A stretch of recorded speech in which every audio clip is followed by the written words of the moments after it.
was to put tankers in basically all three stations because of our lack of municipal water supply to a lot of places in our township. And I think you had looked into some of the numbers. It's not a trivial, when we say that insurance premiums could change, it's not a trivial amount. Right, so if That's gonna affect the residents. if we moved our apparatus from down there, if our ISO rating, so currently, the southern section of our township, we have a split rating. We have a 9 rating, which is 10 is the worst and 1 is the best for ISO. We have a 9 rating for the northern section of the township, like the Piketown area, because there's no municipal water supply anywhere close. And the township would have to invest a significant amount of money to get that rating there any lower, because short of putting in municipal water supply, we would have to probably purchase at least 1 tanker, if not 2, to be up at Station 3 to make a change there. However, the southern section of our township is a 5 rating. That 5 rating, when I did some research, is the one, while 1 is the best, residential insurance premium discounts receive the maximum discount with a 5. As the rating gets better after that point, it doesn't affect residential premiums, it affects commercial premiums. So right now, the people in the southern end of the township have the best insurance rates they're going to get from our ISO rating. Even if we improved it, they're not going to get any better. However, if we lost 2 points down there, it could cost people up to $400 additionally annually per $100,000 of insured property. So, for my house, for example, I was doing some research so I could have some numbers when we were discussing this sort of thing. I pay roughly $80 annually for a fire tax. If the ISO rating increased by 2, I would pay roughly $2,200 more annually for my insurance premium. So it makes a significant difference in the change of an ISO rating. So I think that's just something to be cautious about as we move apparatus around or change where they go. Is we don't want to lose that. Certainly it would be great if we could improve our ISO rating, but we certainly don't want to lose anything from where we're currently at. Yeah, and I get that. But let's move on to a broader picture. If we would do a more little regionalized or multi-municipal, then that I guess could be considered too. If Southeast, again, I'm just throwing stuff out there, were 1. So then would you take into effect the distance to South Hanover's? Well, regardless, even taking that into account, I'll give you a better example. Assume for the sake of argument that South Hanover had a career fire department. Just given their proximity to the location, if we remove that engine from that station, we would still suffer the ISO rating hit because of the physical location of where that vehicle is. Okay. So, that's not that we certainly will benefit from consolidation. There's no doubt that would help, but certain apparatus is still going to have to be maintained in certain places to take advantage of what that apparatus's benefit is to the township's ISO rating. Okay, thank you. I have a question, if you don't mind. Go ahead. Okay. I'd love to see statistics as to how often you use engine number or station number 1, station number 2, station number 3. I actually How often think are they? I don't have copies with me, but Okay. I can just give you some information. This year so far, Our engine 1 has responded to 82 calls. Our engine 2 has responded to 82 calls, and our engine 3 has responded to 20 calls so far. Okay, Our rescue has responded to 63 calls. okay. That's out of 100. Yeah. I'm sure Eileen at some point could make a copy of that. I would Sure. appreciate that. I Thank actually you very made, much. I made copied some information all the way back to 2020. Okay. Typically, engine 1 and 2 run very close together, a number of calls. Engine 1. Now, is that station? Now that's engine, but how about So station? engine 1 is at station 1, engine 2 station Okay, 2, I gotcha. 3 on 3. So engine 1 goes a lot of times to Lower Paxton, East Hanover Township, and then sometimes to South Hanover. Engine 2 does mostly the township and South Hanover calls, although we've been getting called to transfer to assist more recently. And then engine 3 does a lot with East Hanover Township and Middle Paxton Township. Sure. The rescue goes all over. We're one of the 4 or 5 heavy rescues in the whole county, so. From different town municipalities, right? Correct. Thank you.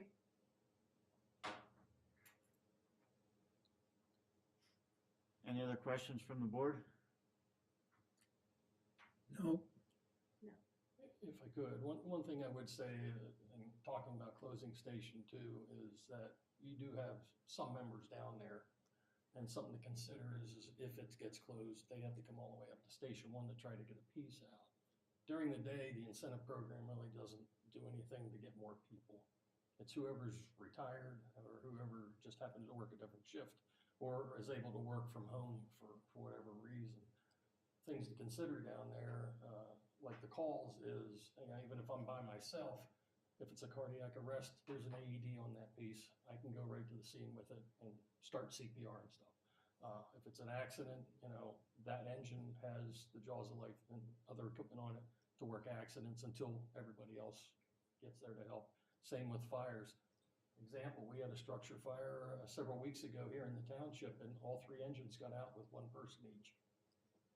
And then the rescue followed up a little later with 2 more people. But the first engine, Chief Seneff got there with the first engine, was able to drop his hose, lay to the scene, and he was able to dump his water on the solar panels that were on fire on top of the house before the very next piece even got there.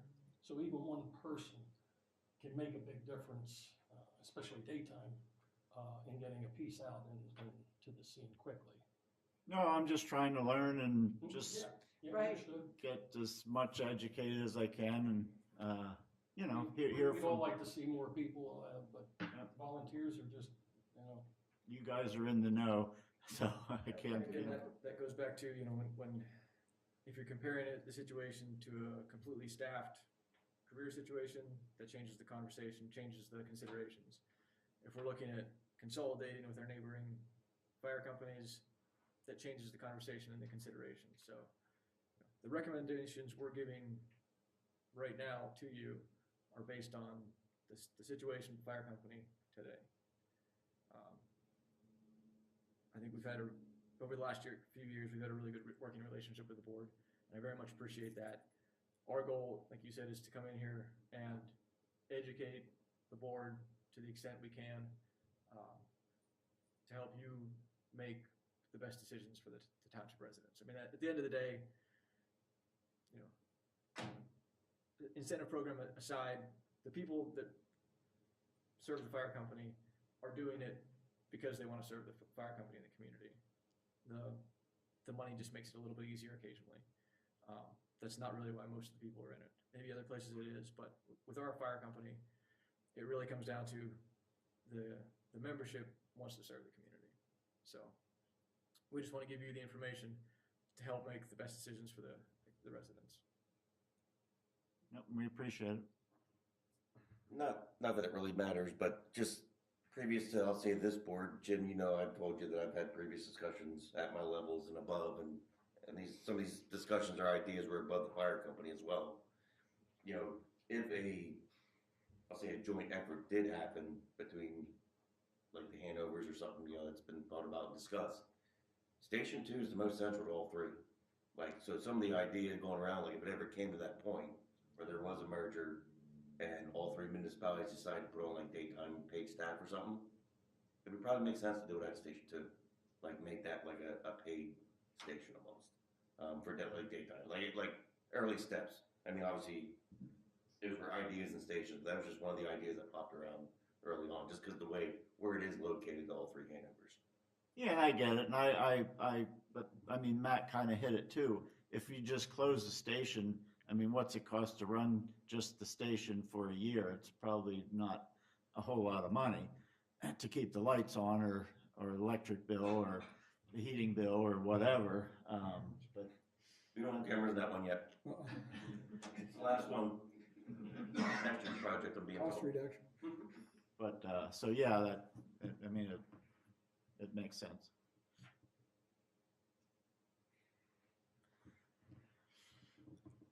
Anything else for the board? I have nothing. Anybody else? Nothing here? Okay, we certainly appreciate your, time and all what every one of you guys do. Thank you. Appreciate the opportunity. Nice job. I will try to clean up these lists here for you on responses for the past 6 years Okay, and email it to. appreciate it. Tyler, yeah. Thank you.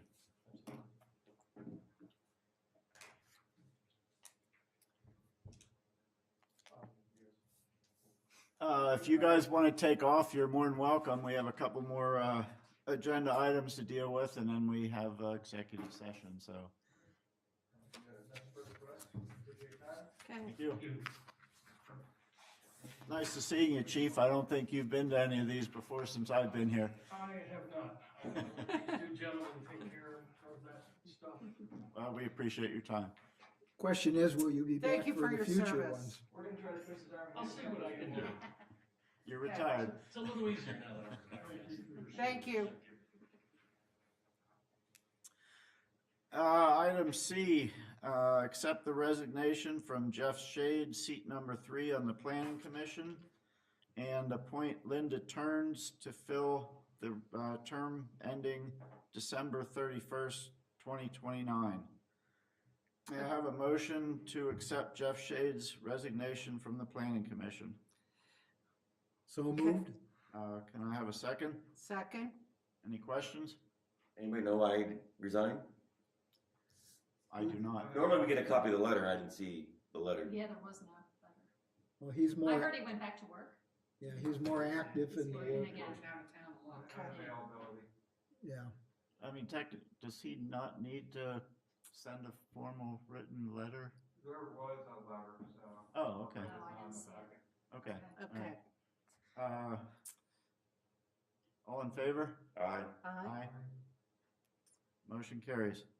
Mr. Chair, just if we And could now talk we're about gonna that appoint for a Linda? Second, so we have now 2 vacancies in the planning commission at this point. So with the board's permission, I'd like to start doing some advertising just to see if we get some resumes and to start really filling up the bench. Who was it? We have 2 vacancies. Two, right. now. And there's possible if down the road there could be some more in the planning commission coming soon, so we really need to get a batch of resumes in for you guys to start filling it. So it's like, need a little sense of urgency on our end to just kind of get some new people in, because now you have no alternatives at this point. Okay. Do we need a motion for that? No, it just as long as you're okay with that process.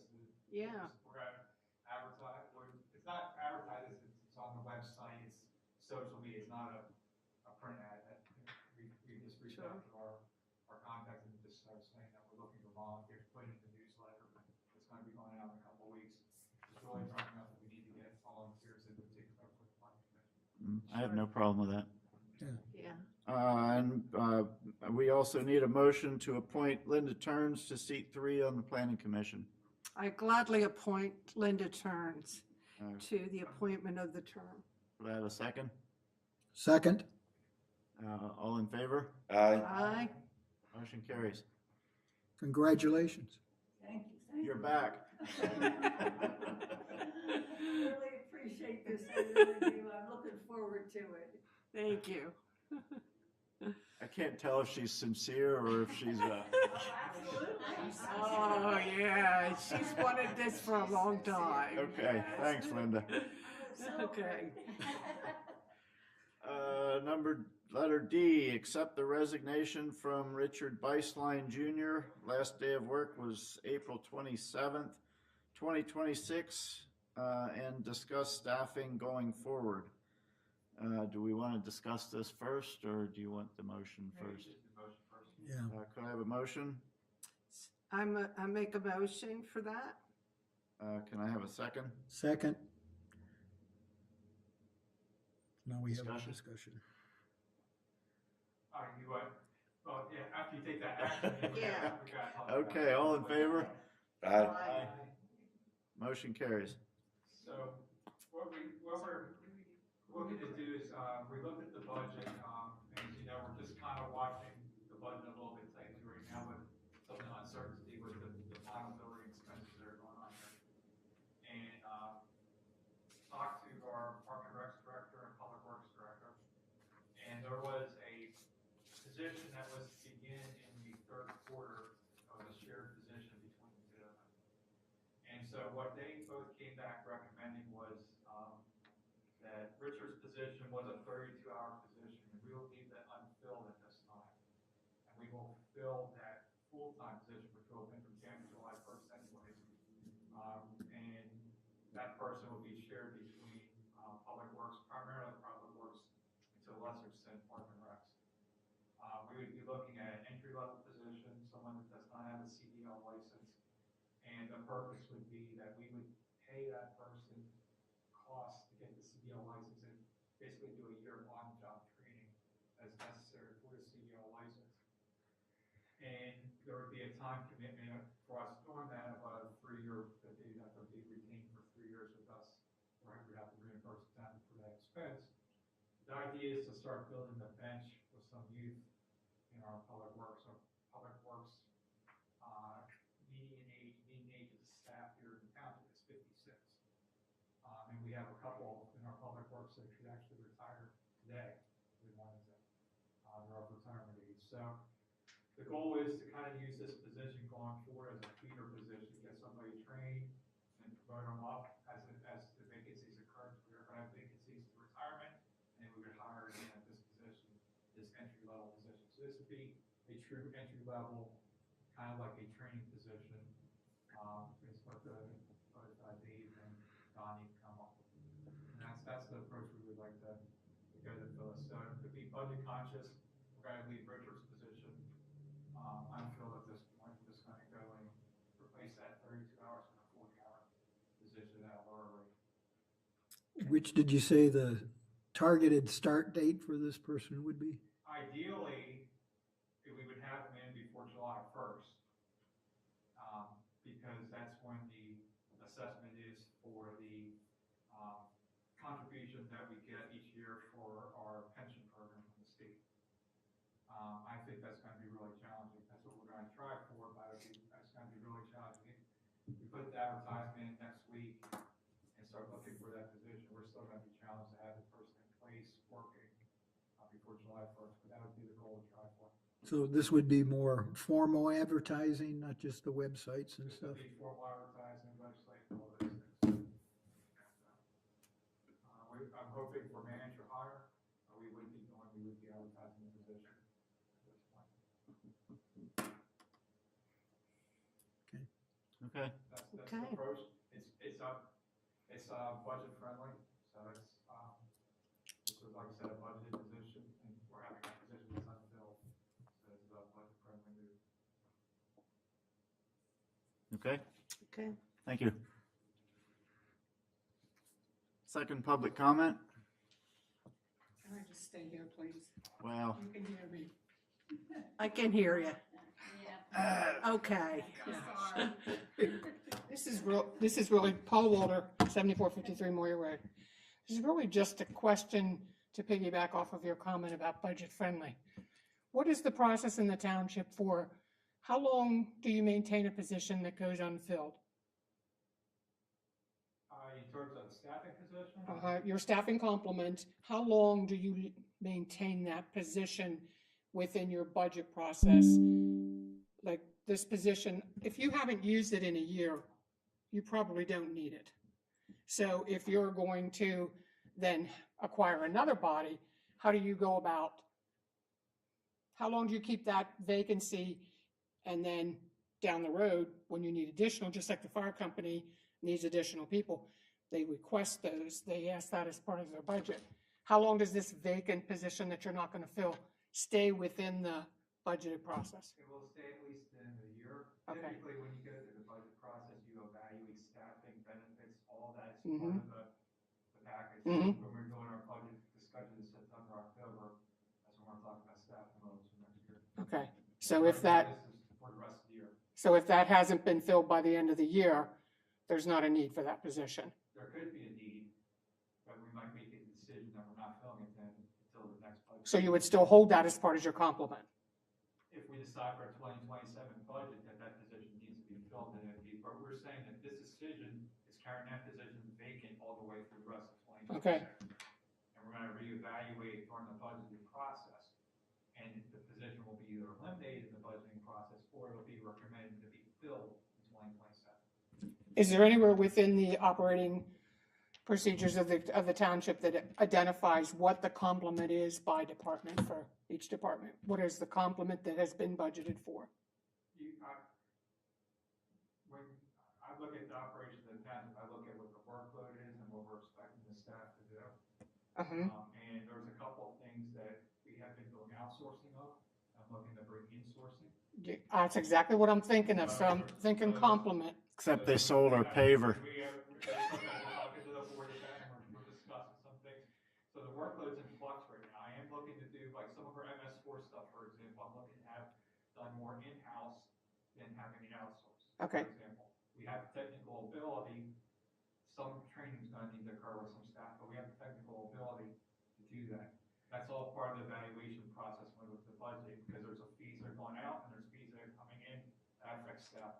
Okay, I truly, I'm not necessarily pro hiring all in, trying to do everything internally, because there's certain things that are very site-specific to what a consultant can do that we do not have a skill set for. There's also some things that I expect staff to have a skill set for us to do in-house. and that would all be considered as part of your complement when you do your next year's budget? Okay, thank you. Thank you.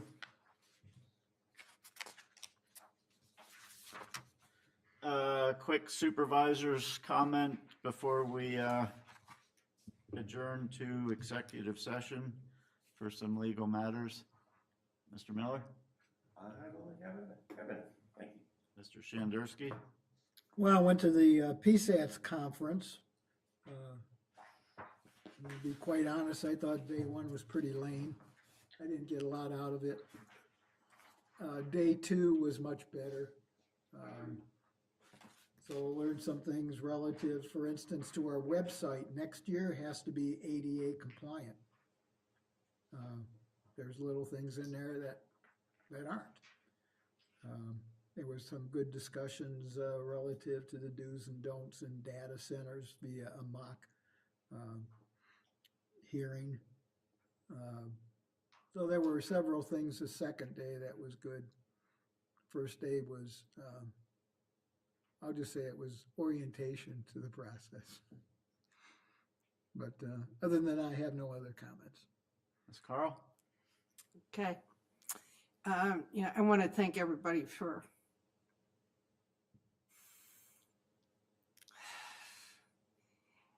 sometimes I just have to take a deep breath because it's a difficult time. And I want to thank you all for all your love and support and all your prayers.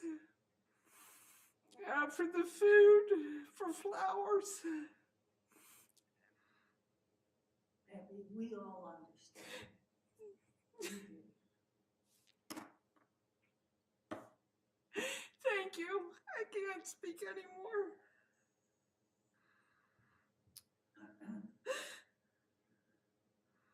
I'll take a motion to adjourn. Second.